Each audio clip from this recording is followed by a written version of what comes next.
বন্ধ থাকুক পড়ালেখা, অন্ধ থাকুক জাতি, আগামীর দেশ চালাবে মুক্তিযোদ্ধার নাতি। দেখো গাইজ, বেশ কিছুদিন ধরে কোঠা আন্দোলন চলতেছে। এই কোঠা আন্দোলনের সবচেয়ে ঘৃণিত দিন থাকবে 15 জুলাই। এই 15 জুলাই নিয়ে ওমর অন ফায়ার অর্থাৎ আমাদের ওমর ভাই কিছু কথা বলছে, চলো শুনে আসি। আমার সকল বড় ভাই ও বোনদের উদ্দেশ্যে বলতেছি, আমি লজ্জিত। আমি একজন কন্টেন্ট ক্রিয়েটর হিসেবে ব্যর্থ যে আপনাদের এই দিনে আমি তেমন ভাবে আপনাদের পাশে দাঁড়াইতে পারি নাই। 15 জুলাই যা ঘটছে তার জন্য পুরো দেশ লজ্জিত। দেন আপনারা যা করতেছেন তা শুধু আপনাদের একার জন্য করতেছেন না, আমাদের জন্য করতেছেন।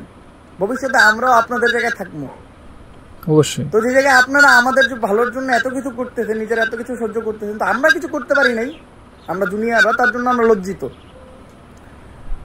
15 জুলাইয়ের বিষয়ের কথা ভাবলে এমন লজ্জা লাগতেছে, মনে হচ্ছে নিজের সব চুল নাইয়া কই রাতে চুরি পইরা বাসায় বসে থাকি।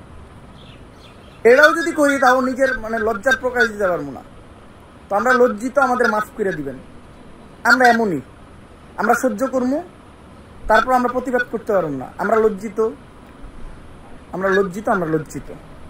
সত্যি আমরা লজ্জিত। ওমর ভাই পাশে না দাঁড়াইতে পারেন, অন্তত দুঃখ প্রকাশ করছেন, এইটাই বা কয়জনে পারে? যাদেরকে আমরা বাংলাদেশের ইউটিউবের আইডল মানি, ভাবছিলাম তারা অন্তত এই বিষয় নিয়ে কথা বলবে, এই ঘটনার তীব্র নিন্দা করবে, দুঃখ প্রকাশ করবে, কিন্তু না, তাদের ভূমিকা ছিল নীরব। তাদের থেকে এরকম ব্যবহার আশা করা যায় না। অথচ যে ওমর অন ফায়ারকে তোমরা টুকাই বলো, অহংকারী বলো, কমেন্ট বক্সে গালি দাও, সেই ওমর অন ফায়ার সেই টুকাই আজকে প্রতিবাদ করলো। খুব বড় আকারে না হলেও ছোট আকারে প্রতিবাদ করলো। এই ভিডিও দিয়ে ওমর ভাই বুঝিয়ে দিলেন তিনি কোঠা আন্দোলনের পক্ষে আছে এবং তিনি তার অডিয়েন্সকে এই আন্দোলনের পক্ষে থাকার জন্য সমর্থন করতে বললেন। ওমর ভাই, আপনাকে অসংখ্য ধন্যবাদ। দেশের ভয়াবহ পরিস্থিতিতে শিক্ষার্থীদের পাশে দাঁড়ানোর জন্য আমরা আপনার পাশে আছি এবং থাকবো। আমরা চাই আপনি শিক্ষার্থীদের সাথে আন্দোলন না করতে পারলেও ভিডিওর মাধ্যমে অন্তত তাদের সাপোর্ট করুন। আমি দেখিনি 52 ভাষা আন্দোলন, আমি দেখিনি 71-এর 25শে মার্চের সেই গণহত্যা, দেখিনি 71-এর মুক্তিযোদ্ধা, তবে আমি দেখেছি 24শে 15 জুলাই আমার ভাইয়ের রক্তে রাঙানো রাজপথ। আমি দেখেছি 24শে কোঠা আন্দোলনে পড়ে থাকা আমার ভাইয়ের নিতর দেহ, আমাদের বোনেদের উপর অত্যাচার। সত্যি কথা বলতে এই ঘটনার পর যখনই আমার এনআইডি কার্ড দেখি, বাঙালি জাতি হিসাবে আমার খুব লজ্জা লাগে। পিতার নামে কন্যা খাচ্ছে, কন্যার নামে নাতি, নাতির নামে পুতি খাবে, উপোস থাকবে জাতি। বাবার পেশা ছেলে পাবে, ছেলের পরে নাতি, চাষার ছেলে চাষায় রবে, কোঠায় গড়া জাতি। কোঠা পর্তা নিপাত যাক, মেধাবীরা মুক্তি পাক।